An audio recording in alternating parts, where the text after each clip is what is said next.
Hi, and welcome to The Gist. As we go about our days with a full to do list and various responsibilities, we sometimes forget to be still. It's really easy to get caught up in the inner and outer restlessness of life, to always focus on the next problem, to look at the clouds in the silver lining, so to speak. We also make the mistake of looking at joyous people and assuming that they must be lucky, have blessed lives where things just go more smoothly for them. But we all know people who objectively have everything they need to be happy, but aren't. And yet others who, through seeming hardship, remain cheerful. So, what's going on here? Brother David Steindl-Rast, a Benedictine monk and author, has made it his life's work to reflect on this very paradox. He has come to the conclusion that it's not joy that makes us grateful, but the reverse, that gratefulness makes us joyous. He has written and spoken extensively about this in his many books, articles, and wonderful talks that have reached people all over the world through his Grateful Living Network. The kind of gratitude Brother David talks about isn't the occasional thankfulness we feel when things go our way or someone gives us a gift. It's something deeper.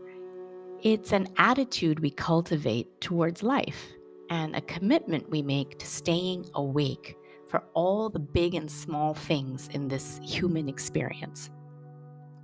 It's about embracing what mindfulness expert John Kabat-Zinn calls the full catastrophe, the spectrum of ups and the downs that mark every person's life. Does this mean we can be grateful for every experience that's handed to us? Of course not. Brother David points out that by no means should we be grateful for things like injustice, violence, abuse, and the many, many things wrong in our world. Nor can we be grateful for such things in our individual lives. But he suggests that we can be grateful in every moment for the opportunity that moment presents.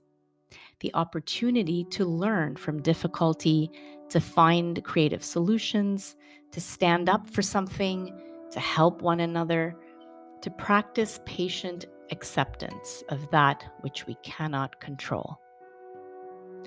This distinction between sporadic gratitude and grateful living as a way of life has important implications because we become what we practice, what we think about most.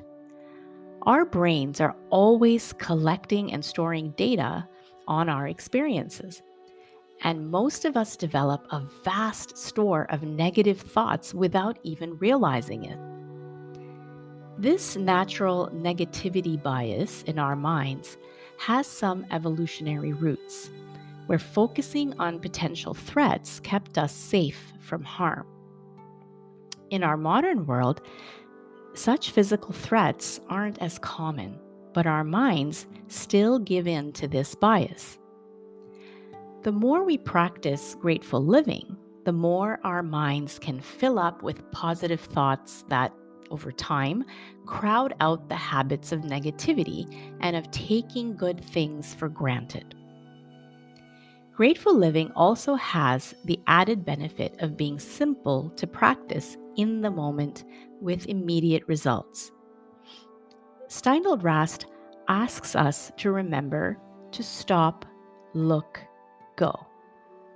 To slow down and stop often to notice life as it happens instead of living on autopilot.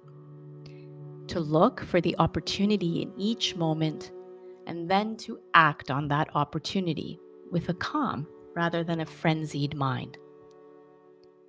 Grateful living is a wonderful orientation towards life that's accessible to all of us if we choose to avail ourselves of it.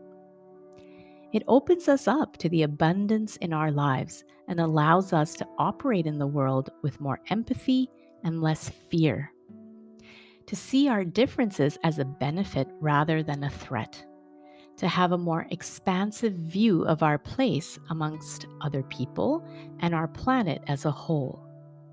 So, in the words of Brother David, it's helpful to remind ourselves each day that we're never more than one grateful thought away from peace of heart.